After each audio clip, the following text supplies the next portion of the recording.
سندھ، بلوچستان، دکن، کشمیر، بنگال اور آس پاس کی ساری ریاستوں پر قبضہ کرنے کے بعد اور انہیں اپنی حکومت میں شامل کر کے اکبر کی دیرینہ خواہش پوری ہو گئی تھی اور وہ ایک وسیع و عریض سلطنت کا بادشاہ بن گیا تھا۔ اس طرح مغل سلطنت کی سرحدوں کا دفاع بھی کافی حد تک مضبوط اور مستحکم ہو گیا تھا، اس لیے کہ اکبر کی سلطنت کے آس پاس اب کوئی ایسی قوت اور طاقت نہ رہی تھی جس سے اسے خطرہ محسوس ہوتا۔ ان حالات کو دیکھتے ہوئے اکبر نے اپنی سلطنت کو مزید وسعت دینے کا ارادہ کیا۔ اب اس کی نگاہیں قندھار شہر پر جم گئی تھیں، اس لیے کہ کابل تک تو پہلے ہی اس کی حکومت تھی۔ قندھار پر حملہ کرنا اب اکبر کے لیے آسان تھا، اس لیے کہ سندھ اور بلوچستان کے علاقے اس کے اپنے تھے اور ان علاقوں کے قبضے میں آنے کے بعد عسکری نقطہ نظر سے اکبر کے لیے قندھار پر حملہ کرنا آسان ہو گیا تھا۔ قندھار پر قبضہ کر کے اکبر ایک طرح سے اپنی سلطنت کو بنگال سے لے کر قندھار تک وسعت دینا چاہتا تھا اور قندھار پر قبضہ کرنا اب اس کی سب سے بڑی خواہش بن گئی تھی۔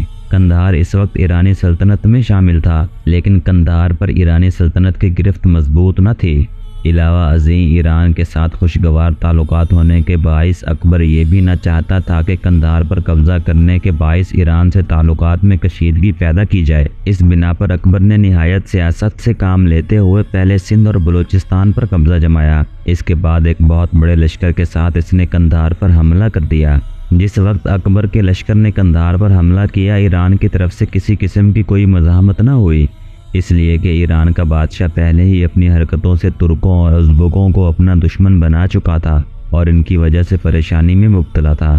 اور جب اکبر کا لشکر قندھار پر حملہ آور ہوا تو ایران کے بادشاہ نے مغلوں سے بگاڑنے کی کوشش نہ کی، وہ مغلوں کے خلاف ایک نیا محاذ کھولنا نہ چاہتا تھا۔ اس طرح 1595 میں قندھار پر اکبر کا قبضہ ہو گیا۔ اس سے پہلے چونکہ ازبک بھی اکبر کے خلاف رہتے تھے، لیکن قندھار کی فتح کے بعد وہ اکبر سے خائف رہنے لگے اور اس کے مطیع اور فرمانبردار بن گئے۔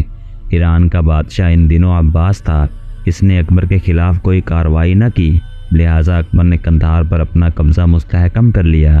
یوں اس کی سلطنت بنگال سے لے کر قندھار تک پھیل گئی۔ اکبر نے بڑے بڑے وسیع علاقوں کو فتح کیا اور اپنی سلطنت کو عظیم الشان وسعت عطا کی، بڑے بڑے سرکش سرماؤں کو اپنے سامنے زیر کیا، بڑی بڑی بغاوتوں کو ختم کیا۔ لیکن ایک بغاوت ایسی اٹھی جس کے سامنے اکبر کو جھکنا پڑا، اور یہ بغاوت اس کے بیٹے شہزادہ سلیم نے کی تھی، جو بعد میں جہانگیر کے نام سے ہندوستان کا حکمران بنا۔ جن دنوں اکبر دکن کی طرف لشکر لے کر گیا ہوا تھا، اس وقت شہزادہ سلیم نے الہ آباد میں قیام کیا ہوا تھا اور وہ اس وقت ہی اکبر کے خلاف ایک طرح سے اپنے باغی پن کا اعلان کر چکا تھا۔ اکبر کے اپنے مشیر باقاعدہ دکن پیغام بھیجتے رہے، اسے آگاہ کرتے رہے کہ حالات سلیم کی وجہ سے خراب ہو رہے ہیں، لہٰذا وہ فوراً آگرہ پہنچ جائے۔ لیکن اکبر احمد نگر جیسے علاقوں کو فتح کیے بغیر واپس نہیں آنا چاہتا تھا۔ اسے شہزادہ سلیم کی باغیانہ کارروائیوں کی مسلسل اطلاع مل رہی تھی، لیکن وہ اپنی مہم کو ادھورا چھوڑ کر نہیں آنا چاہتا تھا۔ جب اسے شہزادہ سلیم کے باغیانہ رویے کی اطلاع ملی تو اس نے شہزادہ سلیم کے ایک ہم مکتب کو اسے سمجھانے کے لیے روانہ کیا۔ اس ہم مکتب شریف کو یہ تاکید کی گئی تھی کہ وہ شہزادہ سلیم کو اپنے باپ کی طرف سے عائد کردہ فرائض کا احساس دلائے، لیکن سلیم نے اپنے ہم مکتب شریف کو بھی اپنے ساتھ ملا لیا اور اسے اپنا وزیر بنا لیا۔ آخر دکن کی مہم سے فارغ ہو کر اکبر آگرہ کی طرف بڑھا اور سلیم کو یہ اطلاع ملی کہ اکبر لوٹ رہا ہے تو اس نے بھی اپنی تیاریوں میں اضافہ کر لیا۔ اس نے بہت سے سالاروں اور امراء کو خطبات سے نوازا اور انہیں اپنا حمایتی بنا لیا۔ 23 اگست 1602 کو اکبر آگرہ پہنچا۔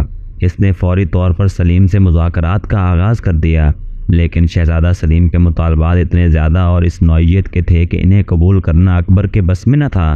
نوبت جب یہاں تک پہنچ گئی تب شہزادہ سلیم ایک لشکر لے کر الہ آباد سے آگرہ کی طرف بڑھنا شروع ہوا۔ اس کے ساتھ اس وقت کم از کم 35,000 گھوڑ سوار تھے اور وہ جہاں جہاں سے بھی گزرتا تباہی مچاتا چلا جاتا۔ اس دوران اکبر نے شہزادہ سلیم کو متعدد مصالحانہ پیغامات روانہ کیے، لیکن سلیم نے پہلے کوئی پرواہ نہ کی۔ بعد میں وہ الہ آباد لوٹ گیا۔ اکبر کی یہ پالیسی اس کے درباریوں کے نزدیک ایک نہایت کمزور اور بزدلانہ تھی، لیکن در حقیقت اس پالیسی کی ہی کامیابی تھی کہ سلیم جو لشکر لے کر آگرہ کی طرف بڑھ رہا تھا وہ لوٹ کر الہ آباد چلا گیا۔ اس صورتحال کو دیکھتے ہوئے اکبر نے فوراً ہی ایک خاص فرمان کے ذریعے سلیم کو بنگال اور اڑیسہ کا وائسرائے مقرر کر دیا۔ اسے جو اختیارات دیے گئے تھے وہ کافی حد تک خود مختارانہ تھے، لیکن اس کے باوجود سلیم نے اس عہدے کو قبول کرنے سے انکار کر دیا اس نے الہ آباد کو خیر آباد کہنے سے بھی صاف انکار کر دیا۔ ساتھ ہی اس نے الہ آباد میں اپنے نام سے جاری شدہ سکے بھی اکبر کو روانہ کر کے ایک طرح سے اکبر کی توہین کر دی تھی۔ جن شکایات کی وجہ سے شہزادہ سلیم نے اکبر کے خلاف بغاوت کی تھی، وہ شکایات کافی حد تک درست بھی تھیں۔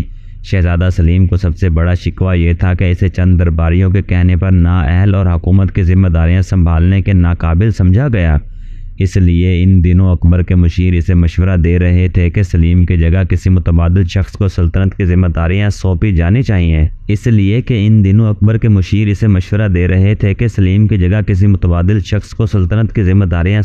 چاہیے۔ اس کے علاوہ شہزادہ سلیم کو یہ بھی شکایت تھی کہ اسے اس کے شایان شان اور مناسب مراتب عطا نہیں کیے گئے، حالانکہ وہ نہ صرف شاہی خاندان کا فرد تھا بلکہ اکبر کے بعد حکومت کی ذمہ داریاں بھی اسی کو سنبھالنا تھیں۔ سلیم کو اپنے خلاف ہونے والی ساری محالاتی سازشوں کا بھی اچھی طرح علم تھا۔